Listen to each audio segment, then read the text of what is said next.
Hi friends, welcome to GST health care tips.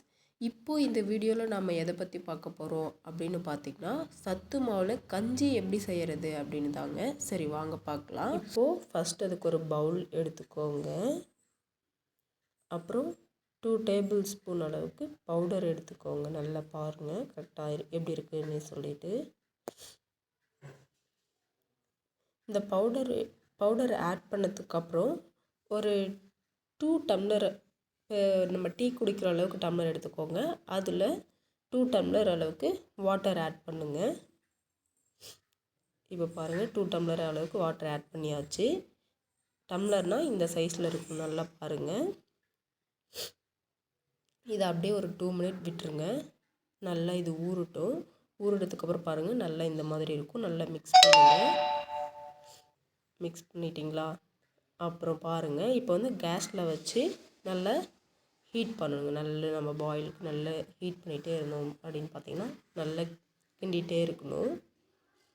கிண்டிகிட்டே இருந்தோம் அப்படின்னு பார்த்திங்கன்னா ஒரு திக்கான கன்சிஸ்டன்சிக்கு வரும். இப்போ பாருங்கள் லைட்டாக திக்காக இருக்குங்களா? இன்னும் நல்லா திக்காகும். இப்போ பாருங்கள் இன்னும் கொஞ்சம் திக்காக இருக்குது. நல்லா திக்காகிற வரை மிக்ஸ் பண்ணிகிட்டே இருங்க. இப்போ பாருங்கள் நல்லா திக்காயிடுச்சு.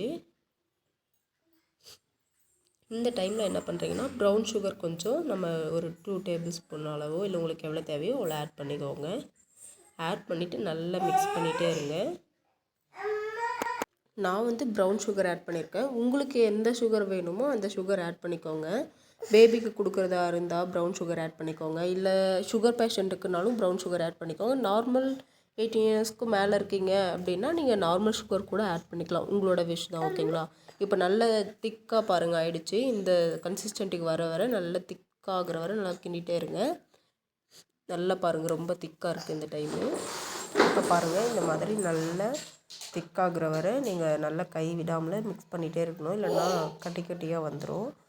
இப்போ வந்து இந்த கன்சிஸ்டன்சிக்கு வந்ததுக்கப்புறம் ஒரு 1/2 டம்ளர் மில்க் எடுத்து ஆட் பண்ணிக்கோங்க. காய்ச்சி ஆற வச்ச பால். ஓகேங்களா? நல்லா இதை ஊற்றிட்டு அதுக்கப்புறம் மிக்ஸ் பண்ணுங்கள். இதை மிக்ஸ் பண்ணும் போதே உங்களுக்கு தெரியும் கலர் நல்லா சேஞ்ச் ஆகி கொடுக்குது பாருங்கள். இப்போ பாருங்கள் கலர் பாருங்கள். நல்லா ஃபஸ்ட்டில் இருந்ததுக்கும் இப்போக்கும் உங்களுக்கு நல்லா டிஃப்ரென்ஸ் தெரியும். இப்போ பாருங்கள் நல்லா கலர் சேஞ்ச் ஆகிடுச்சிங்களா? இந்த டைமில் வந்து நல்லா மிக்ஸ் பண்ணிவிட்டு பாருங்கள். இந்த டைமு அப்படியே நல்லா மிக்ஸ் பண்ணிவிட்டு ஒரு 2 மினிட்ஸ் நல்லா இப்படி மிக்ஸ் பண்ணிகிட்டே இருந்தாலும் சரி, இல்லை அப்படியே வச்சுட்டு சிம்மில் வச்சுருந்தாலும் சரி, ஒரு 2 மினிட்ஸ் அப்படியே விட்டுட்டு ஆஃப் பண்ணிவிடுங்க. ஓகேங்களா? ஆஃப் பண்ணிட்டீங்க அப்படின்னா உங்களுக்கு ரெடி ஆகிடும்.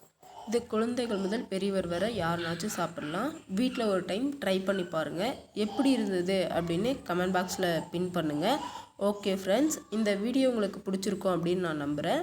பிடிச்சிருந்தால் லைக் பண்ணுங்கள். உங்கள் ஃப்ரெண்ட்ஸ் அண்ட் ஃபேமிலிக்கும் ஷேர் பண்ணுங்கள். Thank you friends. பாய்.